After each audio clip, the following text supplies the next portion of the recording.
Good morning, ladies and gentlemen. This is Jhammaster J coming to you once again from the unpopular opinion. Today, I want to talk about a subject, that pretty much had me thinking a little bit. I'm not gonna, spend too much, but I'd like to spend a little bit of a short minute on it. So I was scrolling through Facebook and I saw, an article about Randy Orton getting into an altercation with a fan. Now, at first, when I seen it, I realized, Randy Orton does have a bit of a short fuse. Sometimes the guy is, since he came in on television around 2003, not a lot of people in the locker room were fans of this guy. Triple H took him under his wing, tried to at least, talk to him and certain things. And Randy Orton would do the whole, oh, I'm just young kind of thing. And, at that point, in Triple H's words, they get very old very quickly. But for the most part, Randy Orton, before, let's say, around 2009, before that, Randy Orton's been known to have that kind of an attitude in the locker room. Now, who knows? We can hear shoot interviews and we could hear something different, but I think after he came back from his shoulder injury and whatnot, Randy Orton hasn't really been, crazy since, then. But at the same time, you kind of look at it and you're like, once again, you haven't heard anything. I don't think, besides the Kofi Kingston incident, and I don't think anyone cares. Sorry, Kofi. You haven't really heard anything from Randy Orton since then, which is interesting. I mean, as far as the Christian situation, where, Randy Orton took the title from him, Vince was spiteful that Christian was getting over, and they took the belt from him. I'm no detective. This is just my opinion. But I digress from the point.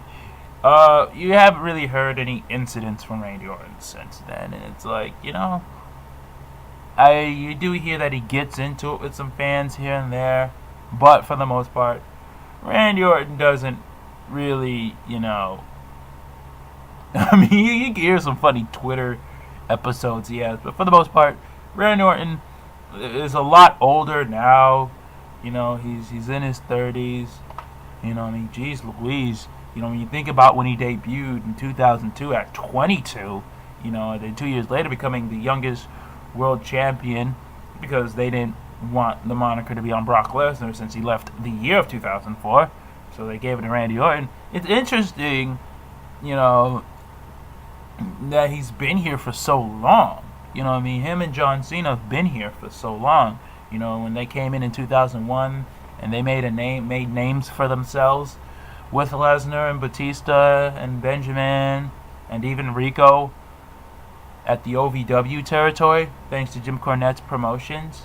His management, of course, Jim Cornette and Paul Heyman both have great minds. It's so long, 2012, man. You really look at that's 15 years. So him and Cena have been clocking in like work for a long time, and it's pretty cool. But just for so long, and then half of the latter of his wrestling career, he's been okay. You just don't hear anything except him violating the wellness program for the second time, but we don't speak on that. Randy Orton, for the most part, has been mellow. If you do hear some crazy stuff from Randy Orton, it's probably with the fans or Twitter. I think the funniest thing from Twitter, I think Randy Orton told a fan to fuck off, and then CM Punk told another fan to kill himself. It's like these people get out of their element and just go at these fans, which brings me to this point. And then the interview he had as a champion, someone called his diet fragile, and then Randy Orton pretty much had made a scene, but I think that was more work than anything. But none of my business. Randy Orton is known to be a hothead. Bottom line, point blank in the period, he's kind of a hothead. Me personally, as far as Randy Orton, I was not a fan of Randy Orton during the Legend Killer times, even though those were his best years, actually. 2003 to 2004, up until he won the championship, Randy Orton's best years as far as getting over with the crowd was, when he was doing the Legend Killer, because he was getting the best push. He was free to do a lot of shit. Does a lot of shit. Well, his best work in his second best work, in my opinion, in his entire career was the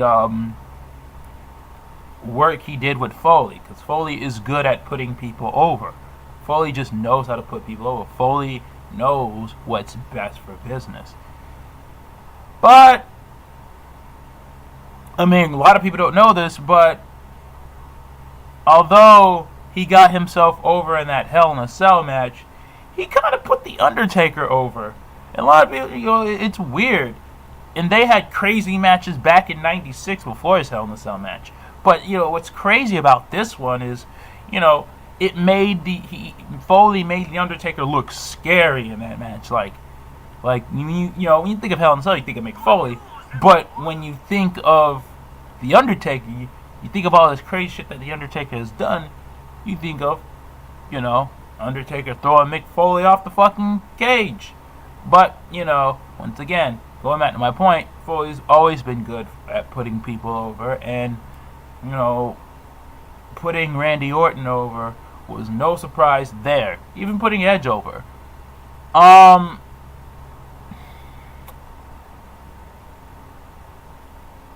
But my favorite work of Randy Orton was when he changed himself from the Legend Killer to the Viper. I've always enjoyed the Viper gimmick. Most importantly, the IED gimmick. Intermittent explosive disorder. Now, obviously, I don't think, anyone's have it. Do I think it's real? I don't know. You never know in these days, this day and age. But it just seemed believable. The whole kicking Vince McMahon in the head, Randy Orton winning the Royal Rumble, right after, and then, Stephanie trying to fire him, and then him just getting lawyers.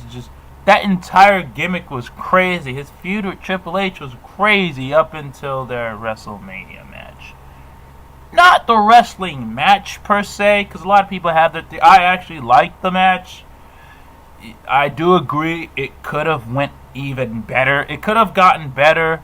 I didn't have a problem with them starting the match off with finishers. It could have went better. They couldn't have made it a traditional wrestling match, but I get it. Vicky Guerrero doing the whole making Triple H mad by putting stipulations. Fiasco, if you get disqualified or counted out, then you lose the championship type of thing. I get that. It makes sense. I just wish there would have been a stipulation, They people should have killed each other in that match. Yeah, but then again, when you think of WrestleMania 25, they could have had another 3 stages of hell in WrestleMania, and yet, that still wouldn't have compared to Shawn Michaels' Undertaker 1. So, go figure.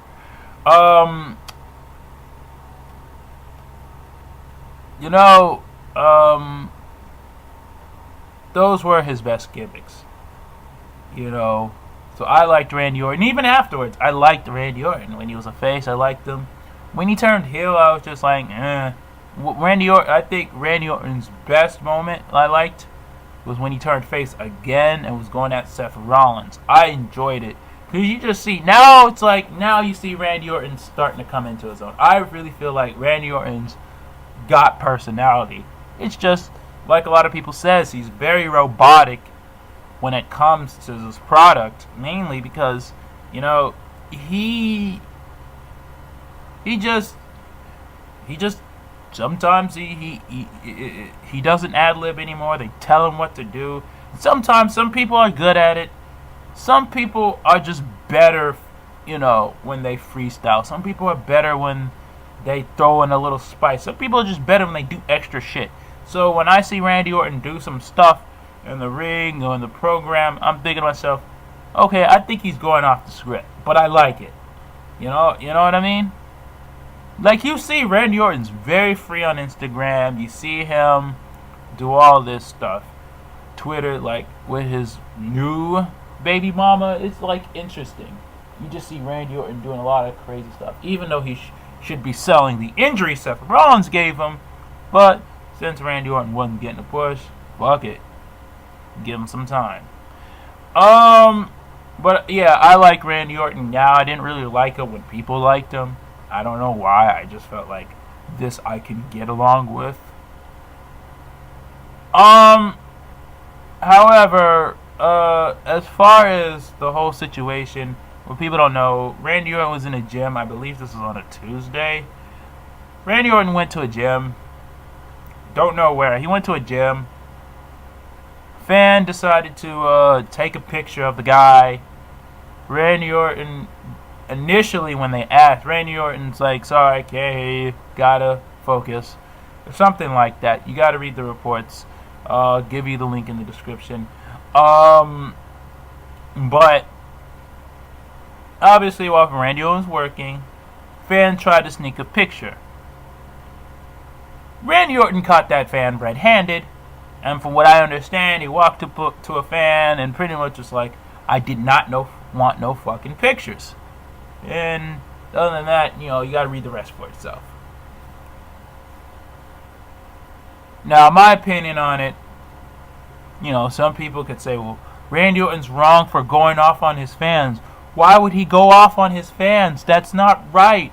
Randy Orton should acknowledge the fans. Look, people need to understand. Wrestlers are just like you and me. Normal people. Entertainers are just like you and me. I mean, with the exception of what at that point Mark Wahlberg made the other day was, you know, they live in a bubble. But other than that, they bleed just like us.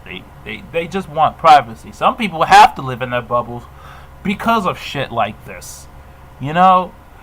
Randy Orton, in my opinion, is not in the wrong for this. I'm sorry. He's just not. You know, if I wanted to say something off another example of a situation like this, you know, you gotta look at Lil Wayne. This was back in 2012. One day, Lil Wayne was just chilling in a skate park. Another dude was buying an Odd Future Wolfgang shirt. This dude wanted to approach Lil Wayne, take a picture. His bodyguard was like, no pictures. I don't want any pictures. So what did he do? Sneak a picture. Lil Wayne saw it. They caught him. Walked up to him. You know, was not happy about the fact that the fan took this picture and hit him in the back with a skateboard. Now he has vertigo. As much as these people were in the wrong for doing this, I'm sorry, but I don't have a problem with what they did. I mean, I hope I don't get hit by by an entertainer that I'm a fan of. But if I took the L, I'd be upset. I'd be sad. I'd probably be petty and hold the grudge against the person. But then I'd have to understand that I was wrong for it. And a lot of people need to understand this. These people, they just want some privacy. They just want to chill. Sometimes they're not in the mood. You know, people love Sasha Banks, and Sasha Banks have no problem being and fucking. I could tell you, there's some people that you could tell don't really have time, and some people have all but time. I met Jerry Lawler at SuperCon, and he was really nice, seemed pretty cool, but he just wanted to sign his autograph and go. He didn't want any groupiness, and if he took pictures, JBL was happy to see fans, but you could tell, he's on the road all the time. He kind of doesn't need too much. But Farouk shook his hand, very personable, didn't have a problem chilling and having fun with the fans. He was really nice. I mean, for those who don't know who Farouk is, Ron Simmons from the APA. And for all you Attitude Era fans, and for all you WCW fans, Ron Simmons from WCW. They call him Farouk in the APA and WWF, but real name Ron Simmons. But I liked Ron Simmons. He's pretty cool. He was awesome. He seemed like he really wanted to talk to fans. I met Paige. Before she dated Alberto Del Rio, and for personal reasons, I'm petty and I don't like Alberto Del Rio no more because it just reminds me too much of the past that I won't dwell into right now. I like Paige. She's awesome. She talked well. She answered my questions. She was really cool. We had that nice moment. She called me Casanova. So now I have this nickname called Casanova, the lovesick boy. Why? Because Paige, we had nice thing, and she was really cool, awesome. I still have pictures of her. I'm happy. She's awesome. She's awesome. She's my age too. But she's really cool. But then we got Sasha Banks, who's willing to take pictures at a con. But when you're at a gym and she's at an airport, she ain't got time. She's gotta go. She's gotta go to a hotel. She's gotta go to the gym. She's gotta do something, And sometimes you people need to understand that these people don't have time, face or heel. Oh God, you go up to a heel asking for an autograph. Oh my goodness gracious, you're going to get worse. Because sometimes these people will be in character. But you go to a face, they get a little moody. Brock Lesnar, Batista, most of these people are known to be very moody people, So I wouldn't be surprised if Randy Orton, who is known to be moody, he was cool at first. He said, "Look, I don't want no pictures," and y'all didn't give him the respect he needed and the privacy he deserved to just work out. He probably would have helped you guys afterwards. I don't know that. Not saying he would, but there would have been a chance. And now y'all fucked it up being groupies. And as a result, Randy Orton just went off on you guys. Now, was Randy Orton wrong for doing it? Not necessarily. To some people, I wouldn't have done it because it would have caused a scene, and you got people doing this shit see, I just wanted to have fun and he just but I don't have a problem with Randy Orton doing what he did, just like I didn't have a problem with Wayne clocking the kid in the back of his head with a skateboard. Was Lil Wayne wrong for that? Yeah, because now you got a lawsuit in your hands. You know how these people rock now. I mean, I would too. I'm sorry, I would too. I'm broke. Come on, I'm paying $250 a rent for a room, and I got a crappy job. I mean, I like my job, just the pay's crappy, and the hours are crappier. But I would sue. I'd be wrong, but I'd still sue. They'd be mad at me and they'd disown me, but hey, I need the money. I mean, I'd be happy with a settlement.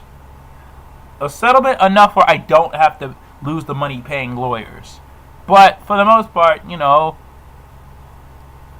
I mean, y'all gotta understand that. Y'all have to understand that. Y'all gotta understand that these people aren't wrong for doing the way they do.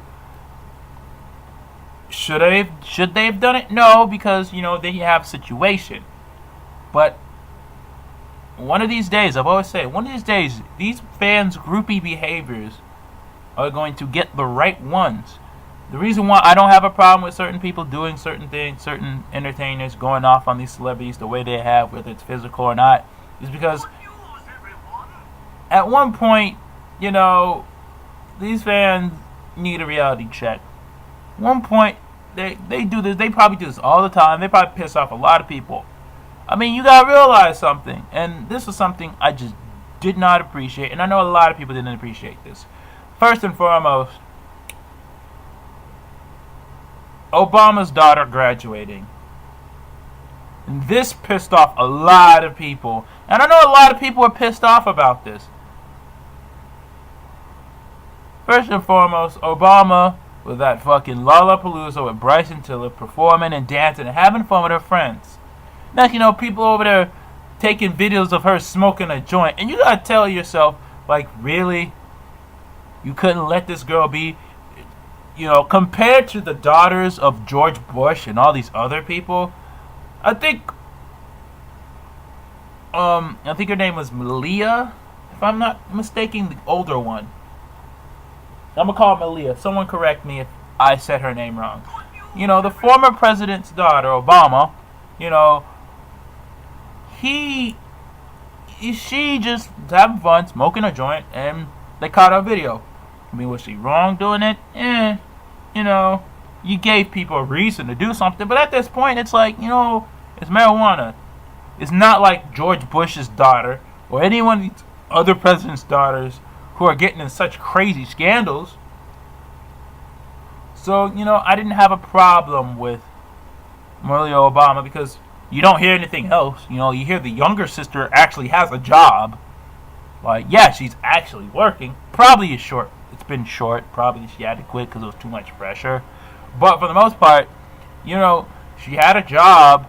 You know, she worked an actual... You can literally say this woman worked a minimum wage job. Now, I don't know what the real purpose was. I don't know. You know, if you've seen Veep, you can say certain people just do these for political stunts. You know, so I can understand both sides of the story. But me, I'm going to say, because I haven't heard anything yet, no one's told me anything yet, this woman got a minimum wage job to know what it's like. At least, you know, I didn't have a problem with that. And the oldest daughter wanted to have fun. And I know a lot of people were pissed off when they saw this. It was one thing to do that. It's another thing to do the weed smoking thing at Lollapalooza. But then again, you know, I mean, former President Obama smoked weed too. So, you know, it's not like this family's drug free anyway. So, you know, but that was funny. President Obama smoking weed. It's like, you know, I could be president one day.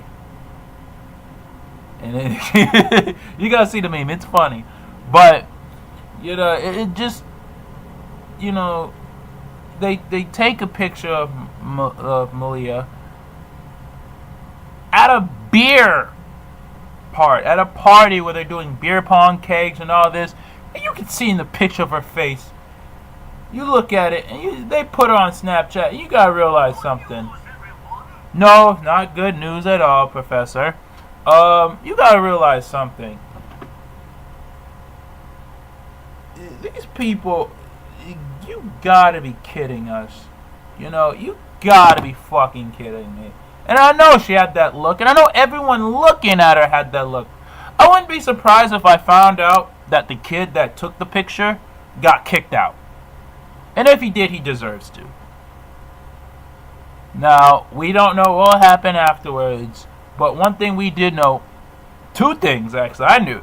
When they took that picture of Malia Obama at the cake party, boy, did they get that picture out the internet so fast. I mean, jeez Louise. I mean, oh my goodness. They pulled that thing out. The Secret Service came through on the motherfucking clutch because they fucking got that shit out there faster than I last with my hand. I shouldn't have said that. But I digress. I mean, but they got that thing out fast and quickly. And two, like, it's ridiculous. You want to be a star fucker that much Do you want to tarnish her? Like, what was the point of doing that? It made no fucking sense. This girl wanted to have some fun. This girl's a human being. This is the president's daughter. And you just fucking did this to her. This is why these people can't go out in public. And at one point, even certain celebrities say, you gotta give us a phone. You can't have these phones. It's like these celebrities. And then you got this white chick who tried to make Chris Brown's life a living hell for just one day. Why? Because she wanted to be a fucking groupie and invade Chris Brown's property. And then Chris Brown kicked her out. And now she caused this whole situation saying Chris Brown pulled guns on us. Probably did. I don't know. And then she called the cops. TMZ goes to his fucking house. And you already know the officer don't like him. The officer of the department where he lives at don't like him. So they try to make him look bad and say, oh, Chris Brown's barricaded his house. And Chris Brown went on fucking Instagram and just straight up said, no I didn't. They asked to come in and I said, where's your fucking warrant? Come on. You really? What the fuck did I do? And yeah, at that point you gotta agree. And once the media realized that, yeah, Chris Brown was kind of innocent in this situation,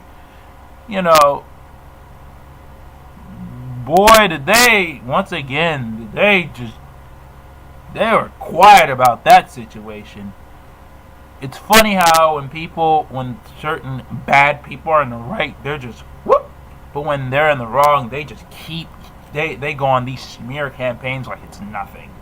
So Randy Orton, going to the fan and just cussing them out and getting into an altercation, it's like, Randy Orton's not wrong. Because these people need privacy, I mean, you forget, Randy Orton kind of gets up early in the morning. You don't know how wrestler schedules are, especially the WWE guys. Compared to any other federation, I could probably tell you how the schedule goes, brand split or not. You get up in the morning, you gotta go to where you're destinated, mainly out of state, sometimes out of country. So you either take a tour bus, or you ride with one of the boys, or you ride alone. Either way, you have to leave to make sure you get there at a certain time. You get to the area, you book a hotel, you book a place to stay, you rest there for a little bit, right? You go to the gym to make sure you keep yourself in decent shape, of course. You barely have time to eat. You try to find a great place to eat, but you go to a gym, you put in the work that you're supposed to put in. Then you go to a show. It could be a house show. It could be a Monday Night Raw show if you're branded there, or a SmackDown show if you were doing double duty. Or it could be a pay-per-view. Or it could be a tour that you're on. Either way, you have to do a show. And when you do a show, WWE does a show, you do your show, you get your show done, blah, blah, blah. I mean, do a show, you work, however it goes, could be 2 hours, 3 hours, 4 hours, whatever the case is, you do a show. When you're done, you go back. You have to go to your hotel, and you get what little time of sleep you have, if you have time to sleep. Make sure you know where to go, and there's your schedule. Randy Orton, Sasha Banks don't really have the time to interact all the time, because sometimes you kind of need the time to yourself, and these people don't understand that. These people don't. They have time to work out. Some of these people have decent jobs. Some of these people probably aren't working because they have money. But bottom line is, the time that these people have pale in comparison to what these athletes have. Not just wrestlers. You got sports athletes, even though they don't work all the time. You know, you got people traveling, working out in the gym too. You know, football, basketball players going to the gym every day, working out. You know, doing shows. You know what I mean? Doing sports shows, traveling in other cities. You know, with the team. Getting over these things, they're very interesting. But it works that way, you know? And the fans don't realize that because they're so caught up in the groupie moment that when they get exposed and when they get, you know, told off, oh, he was a bad guy. Well, you know what? That's what the fuck you get. You know, you mess with these people and, you know, you mess with these bulls, you get the fucking horns, you know? And it's sad that it's come to this, but I don't fault Randy Orton in this at all. I don't think Randy Orton's bad at it. I don't think he was a bad person. I don't think any celebrities that catch these fans doing this are wrong. Should they've done it? No, because it makes them look bad, but I don't have a problem if they do it. I hope they're prepared for the consequences, because I'm pretty sure some of these people are. That's why they settle and they don't lose a suit. But at the same time, you know, these fans are going to get the right ones. And they need to get reality checks. You know, I'll always remember this. Eminem always talked about, you know, fans getting in his face because he can't even live a fucking normal life. So now he's got to live alienated. To the point where this dude even went on fucking Exhibit's song and said straight up, you know, look, if a motherfucker, someone put my address on the internet, anybody come to my house, they getting shot. And, you know, media made Eminem look bad because he said it, but at the same time, you also got to realize, this guy's trying to live. This guy's trying to play with his daughter. Now, it's one thing for people to honk their horns at you, but, you know, try having to deal with that every day. You know what I mean? I don't mind saying hi if someone's honking their horn at me. Be like, hey. But you start pulling up to my driveway, no, we got a problem. Now, I'm not cool. I'm not a celebrity, so, you know, that'll never happen. But I'm just saying, you know, these people need to... boundaries, man. And that's all. I mean, 32 seconds of it, but 32 minutes of this talking. But hey, you know, I like to talk. That's what I do. Anyway, this is Jhammaster J. Another rendition of the Unpopular Opinion. Like, subscribe, whatever. There's so few of you, but, you know, I gotta get this brand going somewhere. Peace, y'all.